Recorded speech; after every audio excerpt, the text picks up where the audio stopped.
Hello and welcome to Books in the World, the longest running literary interview show in the country, produced for over 40 years by the Cape Cod Writers Center with the help and support of Cape Media. I'm fortunate to be here today with Dr. KUMARA SIDHARTHA, who is here to talk to us about his book, All My Secrets, Uncovering Messages of Health from Your Body. Drawing from his nearly 30 years of medical practice experience with a focus in nutrition, Dr. KUMARA SIDHARTHA uses simple, everyday examples and logic to break down the complex inner workings of the human body and the effect of food on these functions. Dr. SIDHARTHA completed medical college at Government Mohan Kumara Mangalam Medical College in India. Did I do that well? Yeah, you did.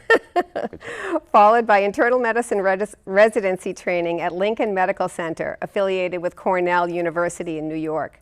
His pursuit of nutritional knowledge led him to complete a Master of Public Education in Nutrition at the University of Massachusetts in Amherst. He is a contributing author in Promoting Biodiversity in Food Systems. In 2016, he was the medical honoree of the American Cancer Society of New England for his effort to prevent cancer through nutrition education in the community. Dr. SIDHARTHA is currently practicing internal medicine as well as Chief Health Equity and Wellness Officer of Cape Cod Healthcare. Thank you so much for being here, and it's Dr. Sid to me. I've known Dr. Sid for 20 years. Happy to be here, Kathy. My first question is, this is a beautiful book. I absolutely enjoyed every minute of it. I didn't expect to enjoy a book on my medical health, but I did. What led you to write this book in its fact-wrapped in fiction format? Because it's kind of an interesting format for a book that has so much to offer. Yeah, so when it started, the process, I was thinking about it as purely a medical factual book with data and references. But the inspiration I got from my former patients and their stories, I had to find a way to fit that into the book. And so using that anecdotes and giving them fictitious names allowed for me to give stories and then weave the facts into that. So that there is something for everybody, whether somebody wants a story and a plot, or somebody is looking for data and facts and guidance on nutrition and health, or if somebody is looking for recipes, we added that as well. Well, definitely the recipes were wonderful. That was actually the first thing I accessed. I opened the book and I looked for the vegetable burger recipe because but also in that format is the deep meditation part of it, where you've got each character actually having an internal dialogue through meditation with their own body. And some of those characters have never met their body before. I mean, clearly they didn't realize their body existed as a function, but part of them. It's a very enjoyable format. Do you want to break down one of your characters for us, like just to give the audience an idea of how you formatted that? I mean, can I pick one? Yes, yeah. Okay, so there's a 65-year-old woman with an autoimmune disease. She has rheumatoid arthritis. Her name is Sarah, and she's just in the beginning of trying to figure out, like, how does this work for me and what can I do? So tell me about her a little bit, if you can. Yeah, so all these characters are based, as I said, based on former patients, but given fictitious names. Right. And their age is pretty close to their original age, but their professions, I changed it to scramble so that their identity is preserved and not given up. So Sarah is been, she worked as an accountant for many, many years, very diligent, perfectionist and so forth. And her main issue becomes the arthritis in that story, and she struggles with the idea of changing her lifestyle, but doesn't make the connection between the pain that she feels is a message from the body. Right. And that, I think I was trying to convey that through different characters, that every symptom that we feel, every sign that a change that we notice, or every blood report that a doctor might be talking to a patient showing there is an abnormality, every one of them is a message from the body. It's just talking in different ways. Well, it seems to me, from not just my own experience, but from reading this book, that by the time something gets into your blood work, it's well underway. Correct. There's a lot of things that seem to happen with your enzymes and your homeostasis of your overall body function that are going on behind the scenes, especially the part where there is the check that your body will create, where it will mask something by putting together another function. So, and actually talk about that a little bit, because I think that's confusing for people, that when something goes, your body is designed to compensate. Yeah. So body is always trying to maintain what we call as equilibrium, you know, the balance in yang, or however people refer to it. Wellness and health happens in the center of that balance, in that pull and push that in the center. So anytime any change happens, body, and there is a shift. For example, simplest example is blood sugar, right? Somebody has diabetes, sugar goes up. What body does? Puts out insulin, brings it back down to normal range. When the sugar goes too low, somebody's missed meals, took too much insulin, the sugar is very low, body puts out another hormone, glucagon, to bring it up. So it's always trying to bring that balance. And whenever the body gets overwhelmed with keeping up with that compensatory mechanisms which puts in to fix it, that system or backup gets exhausted, and then it has to resort for the next best thing it can do. So one of the examples I give is when there is cholesterol building up. Somebody's, it's always trying to, body's always trying to make sure that the cholesterol level in the blood doesn't go up. Right. It is doing everything it can to push it out of the system. If it can't, at some point when all the systems are failing and all the backup systems are failing, it starts to pack it in the liver. It's the next best thing it can do, but it's also not healthy for the liver. Okay. That leads to what we call as fatty liver. So that's an example of how the compensatory systems can fail. It goes to the next best option, which is as a last resort, it does that. Yeah, there's a lot. There are a lot of options before we even notice something's happening. It's true. I mean, when you talk about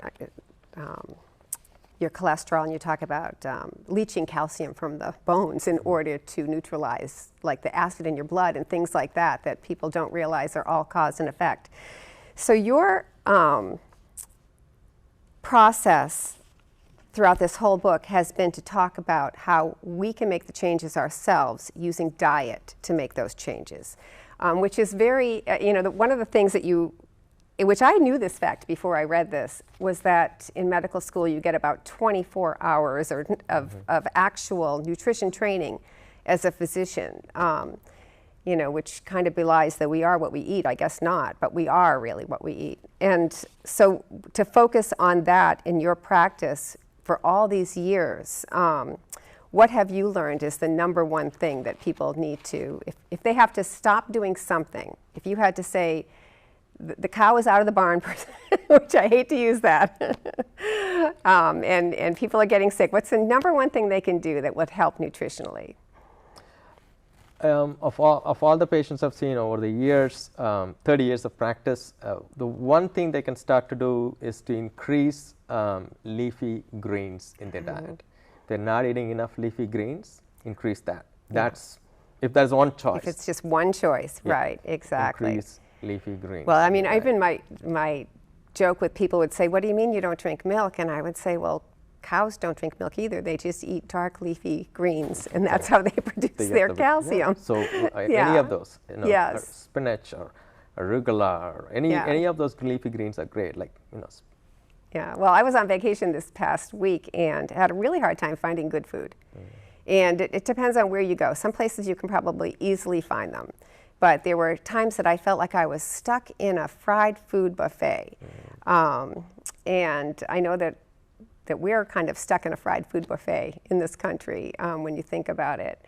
And if you could talk about the relationship between kids today and kids 20 years ago, it must be incredibly different. Very different, yeah. I mean, the diseases that we see in the practice today are happening much at a younger age. Some of the illnesses like cholesterol, high blood pressure, you know, we never used to see that in the teenage years, in the early 20s. So definitely there is a shift, and so changing and paying attention to these at an earlier stage always helpful. One of the things I didn't, and I searched for it, I searched for the words olive oil because I always thought olive oil was so good. Is it not good? Yeah, so olive oil has had a free ride getting credit when it comes to what is termed as Mediterranean diets, you know, which is generally has more fruits and vegetables in the diet, Right. more chickpeas for protein, barely any red meat at all, and nuts and olives are included in that, and some olive oil. So as a whole package, when studies looked at the value and the health benefit of Mediterranean diet and compared it with a standard diet, you talked about fried food world. Yes. So it's all about who you're comparing it with. Right. And you're going to, so in a class full of D grade students, a student who is C grade will look like B plus. So that's what happened to Mediterranean diet. So when it's compared to studies to a standard diet, it looks out better, improves, you know, in terms of health. And in that package, there is fruits and vegetables that actually kind of do the job, but olive oil kind of takes the ride along with it and gets the credit. But studies looking specifically pulling out olive oil has shown that it can be detrimental to the arteries, and it can damage the lining of the arteries. So that epithelial lining. Yeah, generally olives, where the olive oil came from, are better than the oil, because when we just pull out the oil out of the olives, we are missing out on the fiber and other things that are in the whole package of the olives. So what's a processed oil that you can use? Or is the word processed not, so when you do cold press, that's processed. So what is a processed oil that would be a good choice if we were to, and you're talking more like you want us to dribble the oil on our food and not fry in it. Exactly. So any of these oil choices, it will be, if at all being used, much smaller portion. Much smaller portions. Okay, because I feel like there are so many ideas that I've gotten in my head are a good thing, and then I read this and I was like, oh, okay, now I can see why that might not have been as beneficial as I thought it would be. And definitely reading it individually, watching each person's struggle, that really wasn't a struggle, because the minute that they're faced with, you know, your health choices, like I hate to say that we all get down to a really bad place before we finally say it's time to make a change. I don't think change is our first go-to thing. Let me see what I can eat that's different. But it seemed that every character, or except the woman who was already like in her 90s and had lived well, you actually profiled somebody that you felt very positive about her whole. But a lot of it was her mental attitude too. Talk about mental attitude with that as well.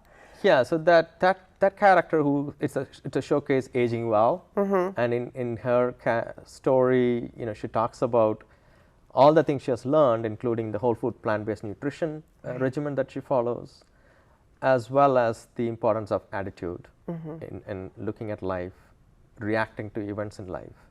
And so the sense of humor, I try to kind of show that in the character. So I think attitude matters big. Even that helps to make the choices in the lifestyle as well. Right.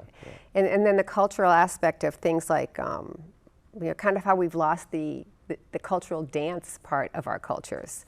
You know, and I know that you, actually, I've seen you dance. When you danced for Dancing with the Docs for the fundraiser, I think, and that was a wonderful event. Was that when you first began to realize how much you loved dance, or were you already a dancer? I was already doing a little bit of Latin dance, but it really got me to doing more of it. Yes, so dancing is one of the best exercises for keeping the bone health, because our bone health requires to load the bone. Bone needs to be challenged and loaded on a regular basis, not just from one direction, but from multiple directions.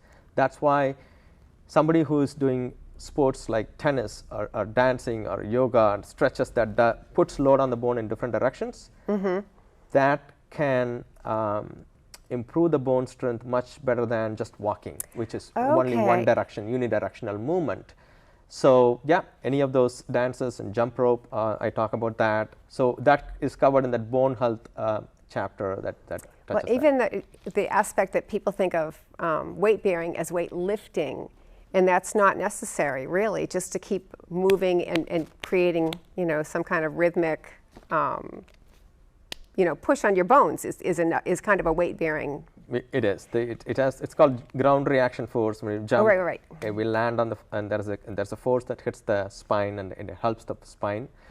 As well, for weights, we don't have to look for weights. We can use our own body weight as a load in terms of doing different types of stretches and yoga and movements and actually you can use our own body weight as the load.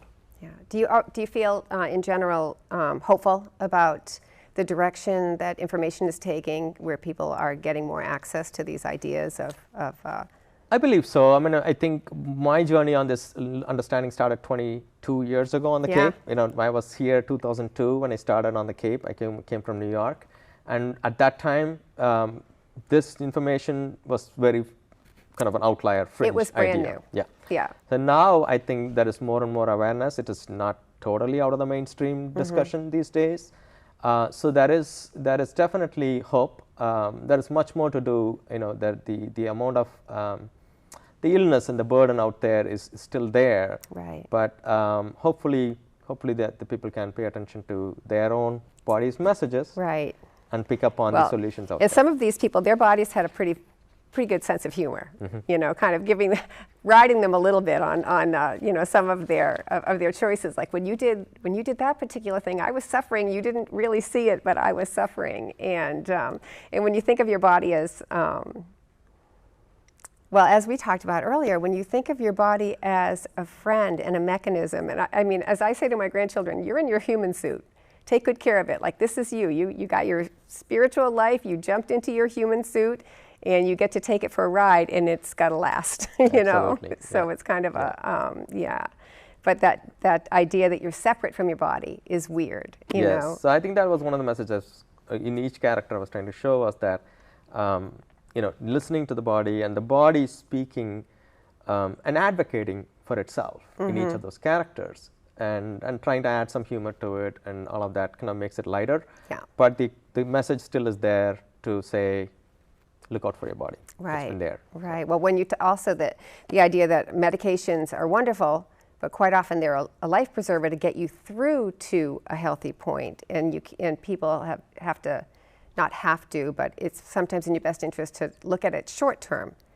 As opposed to, now I'm on blood pressure medication, now I'm on cholesterol medication, now I'm on a million things, and this is going to be for the rest of my life. That you can make those changes and not have to have it be for your whole life.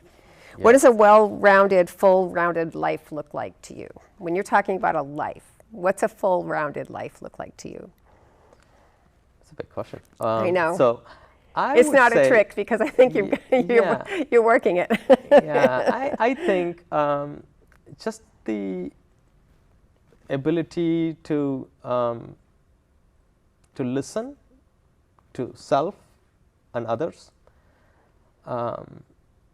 and then having a growth mindset to say, these are the areas, gaps that I need to improve or look out for.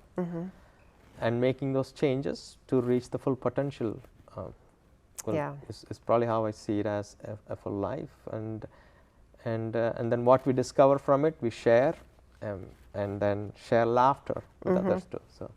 Well, in this book, when they talked about just about every single person reached a moment in their life where their health was stopping them from something they loved, something they wanted to do. I mean, even the accountant, which God knows this could have been my accountant back in the day. Actually, maybe it was, but since you've disguised everybody, but who had a heart attack right before he was getting into tax season, and how it literally put the brakes on every aspect of his life, and that's what his focus was when he starts a conversation with his body, is get me back in, coach, figure out how to, I don't want these things stopping me. Exactly. So sometimes the body has its own schedule, and it bumps into the reality of our schedule, and we have to kind of slow down to pay attention to it. Right. that could have been prevented if we had been paying attention to it earlier on, the early signals as well. So that was part of the message there. Is it ever too late? I think some of the characters is there to show that it is never too late. You can always start, and the ability of the body to regenerate is amazing. So it is never too late to make the change. Yeah. Yeah. And then the aspect too about how much it takes your body, you know, I can't pull out all the enzymes and all of that, but what it takes to break down a meat meal, like a beef meal, that's an eye-opener for most people. Yeah, so there's a comparison between protein and so for an animal protein, body works differently, and the breakdown molecules, how they interact with our own gut bacteria and what it produces is an entirely different story. There is more harm than good in that many a times, as opposed to, for example, beans, right? Any kind of a chickpeas or black beans, how the body breaks it down as a protein, and then how it interacts with our gut bacteria and produces fascinating enzymes that are very, very helpful. They're like gold for us. Every cell kind of latches onto it. I call them short chain fatty acids. That's the term, medical term I use for it. That's gold. That's gold for each cell, and that comes from beans. So the protein, how the body breaks it down, and what comes of it matters. Yeah. Well, when you're talking about phytonutrients, which is is it always greens that are phyto? And fruits and vegetables. Fruits and vegetables, okay. And about how they attach as antioxidants to, so is it possible for the average person to change their diet enough to get off of medications like blood pressure and, even thyroid and things like that? Absolutely. I think it is a process. It needs to be done diligently with somebody supervising the medication dosage. So I wouldn't recommend that they go on and do it on their own. I had a salad, I'm getting rid of my blood pressure meds. Yeah. It's a process. It's starting one at a time. Yeah. And it takes weeks and months. It's not a quick thing, and it's best done with their physician kind of overseeing the change itself. Yeah. But doable, absolutely doable. Is the food pyramid totally obsolete at this point? There are parts of it that is still relevant. I would say the fruits and vegetables being a big portion of it. Those elements are still there. But the food pyramid has been changed to a plate now, meal plate, and the plate is also being, there are things that can also change in that. But I would say whole food plant-based for most of the meals, heavily relying on leafy greens, vegetables that grows above the ground, fruits, beans, lentils, legumes, whole grains, and a little bit of nuts and seeds.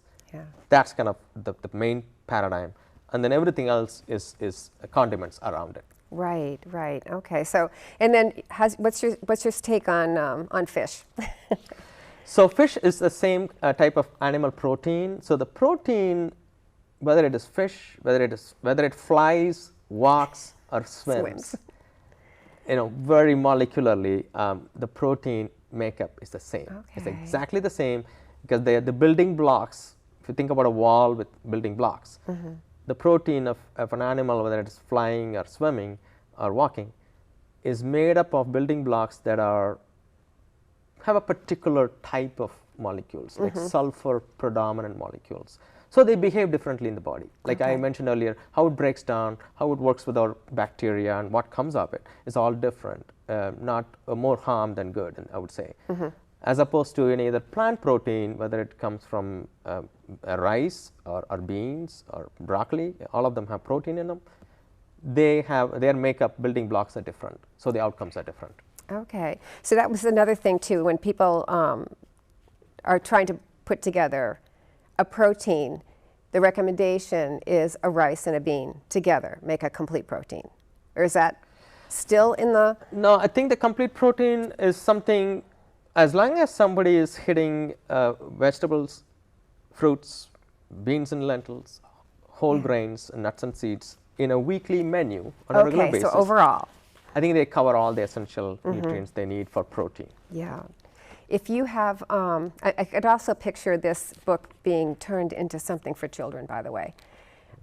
because that's, at first when I started reading it, I was like, oh, it's stories. And then I was like, oh, it's stories. Like, let me just sit and read the next one and the next one. Because what I felt while I was reading it was that each story had something for me to learn, even if it wasn't my story, even if it wasn't my disease, even if it wasn't how I, how I had viewed my food. And I can picture it being definitely something that would be a starter for children to understand. Do you have anything in the works that happens with children? Are you doing any kind of a... I have ideas, but right now I'm working on a different version. Getting of their the book. parents to live through the day? Yes. But definitely I can imagine the kids' book coming out of this. Yeah. Because I think the idea is to look at how the bacteria works in the body and creating characters out of it and making kid stories kind of Oh, fascinating. absolutely, absolutely. I was thinking about how children, forget children, there are adults that don't understand that food is more than what's wrapped up in cellophane in a grocery store. As my mother says, nobody would eat meat if they had to kill it themselves in the backyard. That's true, yeah. I had to push that in for my mom because she's been a vegetarian for 43 years. Yeah, Good so to know. I know, it's great. Well, okay, so finding your book. Where do we find your book? It's available in Amazon, and it's available as a Kindle version, paperback, and hardcover. Oh, good. Okay, and then there's or they can also go to my website, which is my name fully without any space, KUMARA SIDHARTHA.com, and that is also available. The links are available there to purchase the book as well. that is fabulous, and we'll actually add those links when we post this this film. And for our links, we are CapeCodWritersCenter.org, where you'll be able to see any of these filmings that have been done for Books in the World, as well as check out our other events. We have a summer conference, and we have lots of classes. And we thank you very much for being part of Books in the World.